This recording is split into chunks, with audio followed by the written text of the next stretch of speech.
Bonjour, je m'appelle Rémi Dufour, je suis un doctorant à l'IRT Ralenium. Je vais vous présenter mes travaux sur la segmentation d'instances dans les images fisheye. Mes co-directeurs superviseurs étaient Cyril Meury, Clément Strauss et Olivier Lézoret. Je vais commencer par introduire le contexte, ensuite je vais parler des travaux connexes.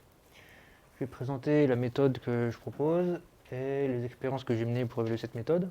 Et finalement, je vais conclure. Alors le contexte de mes travaux, c'est l'IRT Ralenium fait actuellement un projet de prototype de train autonome. Dans ce contexte, ils ont besoin d'assurer la sécurité et la surveillance des personnes dans le train par moyen de caméras de surveillance, car il n'y aurait idéalement pas de personnel à bord. Donc, les caméras seront de type grand angle ou fisheye, ça introduit du coup des distorsions assez conséquentes dans les images. D'où le besoin d'un algorithme de détection, d'un moyen d'adapter des algorithmes de détection pour qu'ils puissent traiter des images fisheye et idéalement qu'ils puissent traiter différents types d'images fisheye, y compris des images normales aussi avec le même réseau de neurones. Je commençais par introduire les deux principaux travaux connexes sur lesquels je me base mes travaux. Donc, le premier, c'est MaskerCNN, un algorithme de segmentation d'instances. Il est basé sur FasterRCNN, un détecteur de boîte englobante. La particularité, c'est que MaskerCNN rajoute une branche qui permet d'assurer la segmentation, qui produit des segmentations pour chaque détection. MaskerCNN, c'est la principale référence en segmentation d'instances, c'est très utilisé dans ce domaine. C'est entraîné sur la base de données Microsoft Coco, qui contient essentiellement des images rectilinéaires, donc des images normales, ce qui fait que MaskerCNN de base n'est pas adapté aux images fisheye. Et dans la littérature, il y a encore un manque de bases de données d'images fisheye. Et donc on n'a pas de moyen d'entraîner jusqu'à présent des réseaux de neurones directement sur des images fisheye. C'est pour ça que récemment, il y a eu un papier appelé Semantic Segmentation of Fisheye Images. Donc là, c'est la tâche de segmentation sémantique. Et pour entraîner leur réseau pour qu'ils puissent traiter les images fisheye, ils ont utilisé des données fisheye synthétiques. Donc ils ont créé un ensemble de 25 transformations fisheye qu'ils ont utilisées pour transformer des images normales en images fisheye, en tout cas des images qui présentent des distorsions fisheye, et ils ont montré qu'avec ce système d'entraînement, ils peuvent améliorer les résultats sur des vraies images fisheye. En particulier si les paramètres des transformations utilisées correspondent à ceux de la caméra. Là, je vais présenter la méthode que je propose, c'est d'appliquer la méthode proposée dans Semantic Segmentation of Fisheye Images, mais cette fois à la segmentation d'instances. Et ce que je vais essayer de faire aussi, c'est d'obtenir des bons résultats à la fois sur les images fisheye et également sur des images normales. Ça permettrait de pouvoir utiliser le même réseau, les mêmes poids, pour gérer les deux types d'images. Donc j'ai créé mon propre ensemble de 35 transformations fisheye avec différents paramètres de rotation, de translation, d'intensité, de distorsion fisheye. J'ai aussi évalué un autre ensemble plus simple de 8 transformations pour comparer et voir si c'est possible d'avoir des bons résultats même avec des transformations plus simples. Et j'utilise le modèle MaskerCNN pré-entraîné et je vais l'affiner pour qu'il puisse gérer à la fois les images normales et les images fisheye. Voici des exemples d'images transformées avec des transformations choisies au hasard parmi les 35 que j'ai faites. Voilà une autre.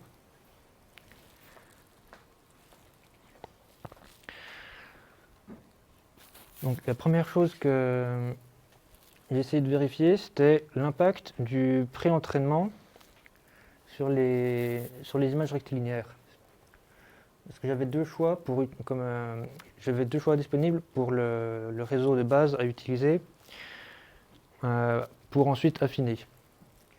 Le premier, c'était de partir uniquement de la backbone préentraînée sur ImageNet. Et le deuxième était d'utiliser le réseau préentraîné sur Microsoft Coco. Or, Microsoft Coco, c'était une base de données d'images normales.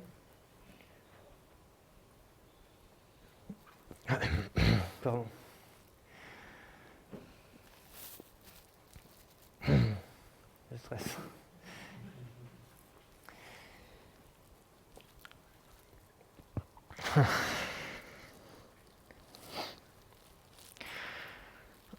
Donc pour comparer ces deux choses-là, je les ai tous les deux. Je suis parti de ces deux backbones et je les ai affinés sur les données modifiées avec la transformation fisheye. J'ai obtenu ce résultat-là. Donc on voit qu'avec le pré-entraînement sur la base de données Microsoft Coco, on a de meilleurs résultats qu'avec uniquement la backbone entraînée sur ImageNet. Donc pour moi c'est important puisque ça permet de déduire que la backbone pré-entraînée sur ImageNet apporte des filtres convolutifs qui sont également, enfin, une partie d'entre eux au moins, sont utiles également sur les données fisheye. Donc ensuite j'ai essayé de trouver le bon équilibre entre les performances sur les images normales et sur les images fisheye. En bleu on voit les performances sur les images normales et en orange sur les images fisheye. On voit que si on augmente le taux d'augmentation de fisheye, les performances sur les images normales diminuent et les performances sur les images fisheye augmentent. Et on voit que à partir de 50%, on a des gains faibles sur les images fisheye, mais des pertes de plus en plus importantes sur les images normales.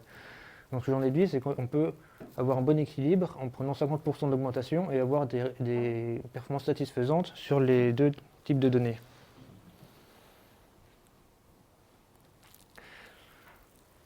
Pour vérifier les performances qu'on peut obtenir sur des images réelles, on a annoté des images tirées de deux datasets personnalisés, trois datasets au total, puisqu'on a Trendour, c'est le dataset où on a noté 121 images pour la segmentation d'instances humaines.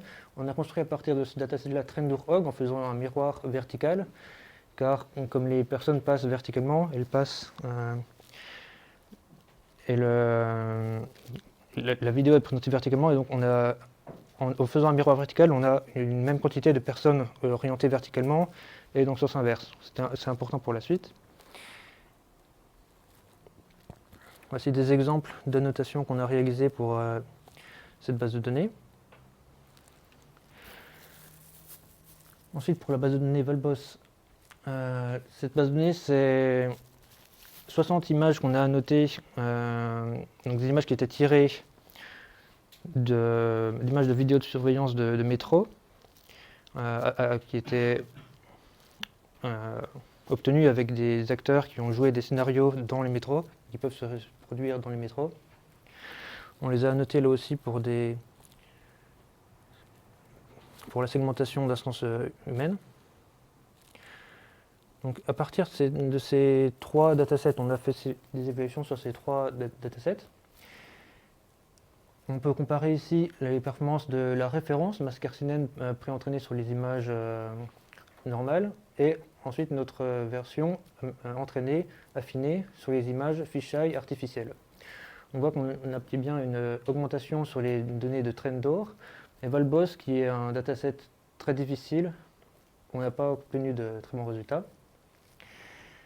Mais ce qu'on remarque sur les données de Trendour et Trendour-Hog, la référence a des performances différentes entre Trendour et Trendour-Hog.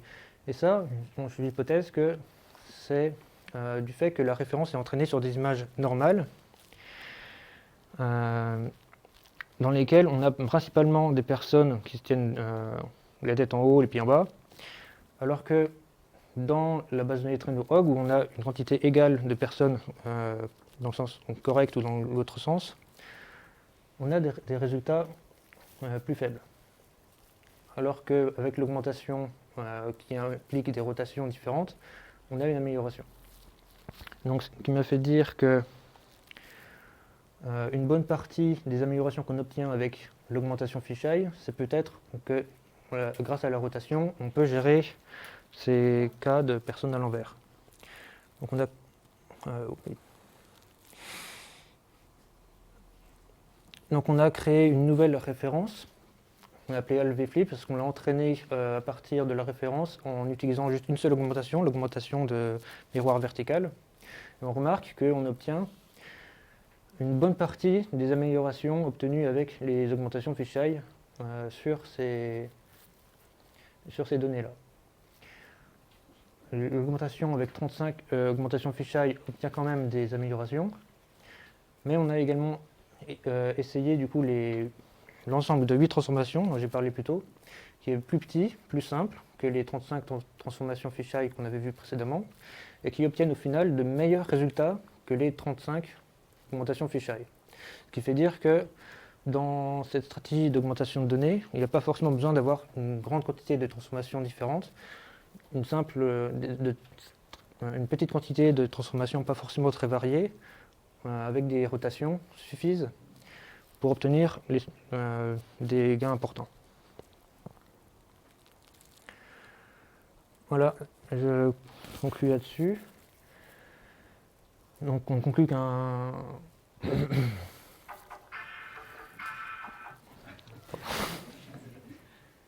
après l'entraînement sur les images rectilinéaires, on a remarqué que c'est utile même sur des images fisheye, apparemment, ce qui n'est pas forcément évident.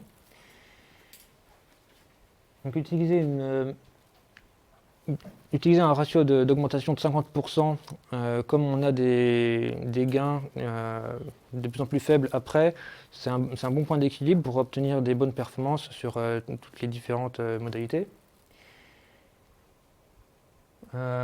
8 transformations fisheye, ça suffit et c'est même peut-être mieux pour avoir de bonnes performances sur les images fisheye.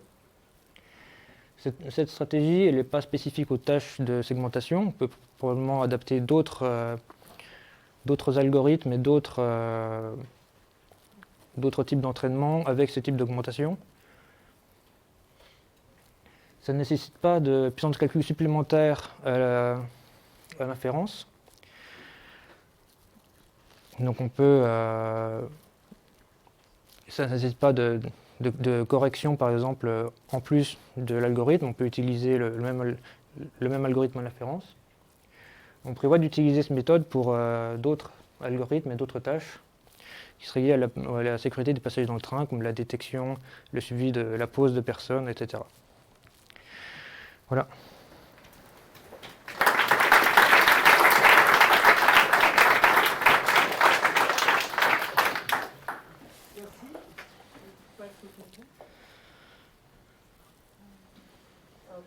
Question peut-être pour démarrer sur justement, tu as montré des images issues de métro. Donc oui. Dans les métros autonomes, il y a déjà de telles caméras.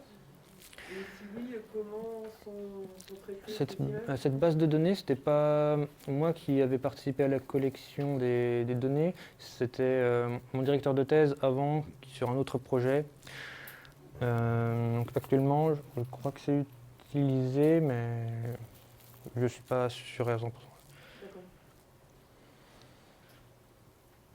C'est peut-être un peu naïf, mais il n'y aurait pas moyen d'inverser en fait l'effet fisheye, de faire une grille de... Oui, ça existe, ces méthodes de correction, mais elles ont également des défauts. Elles peuvent produire aussi des effets. Les lignes redeviennent droites quand on fait cette transformation, mais ça implique aussi des effets bizarres aux extrémités.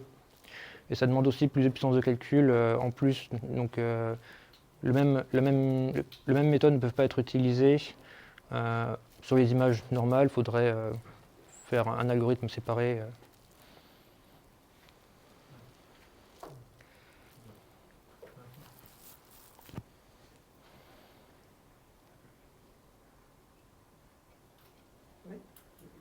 Pourquoi vous avez fait intervenir des comédiens? C'est pour des raisons de confidentialité, je suppose, pour l'apprentissage. Vous j'ai mal compris. En fait, Pas des comédiens, une équipe de c'était... comédiens qui s'est déplacée dans Ça, c'était dans un projet précédent pour la collection de cette base de données-là. C'est la base de données BOSS. Là, on l'a noté. On a noté 60 images. Mais c'était pas exactement des comédiens, c'était des personnes du labo, etc., qui ont joué des scénarios. Et en effet, il y a des raisons de confidentialité pour ça, il me semble. Puisque ça demande plus de paperasse pour collecter des données de tous les passants du métro. Et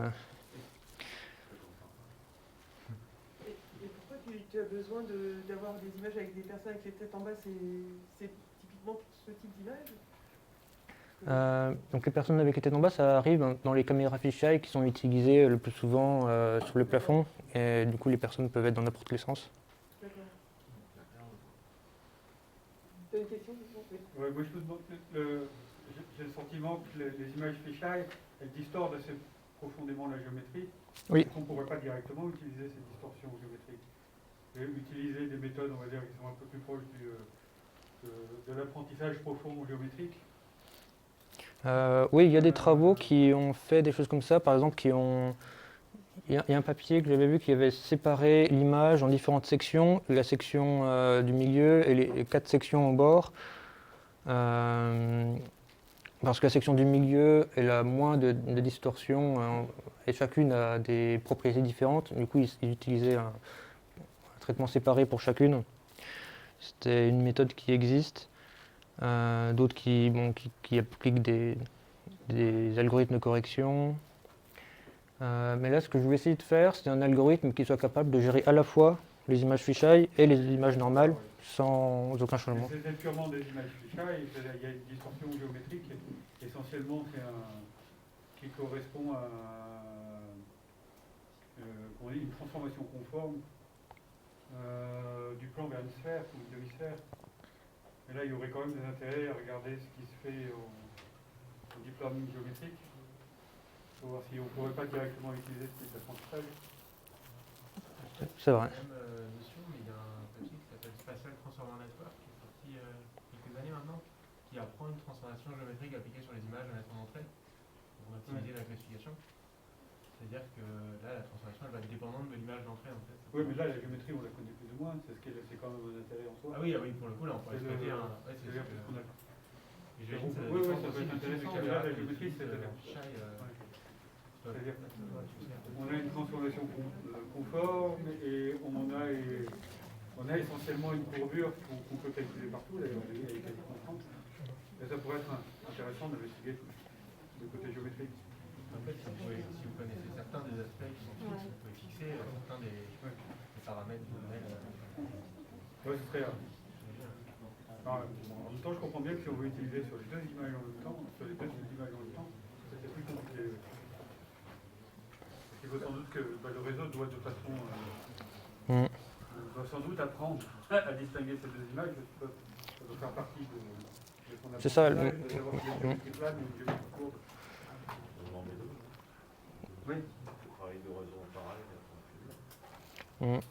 Là, l'idée que j'avais essayé, c'était de faire l'entraînement moitié-moitié et de vérifier qu'à un certain taux, on ne perd pas trop de chaque domaine.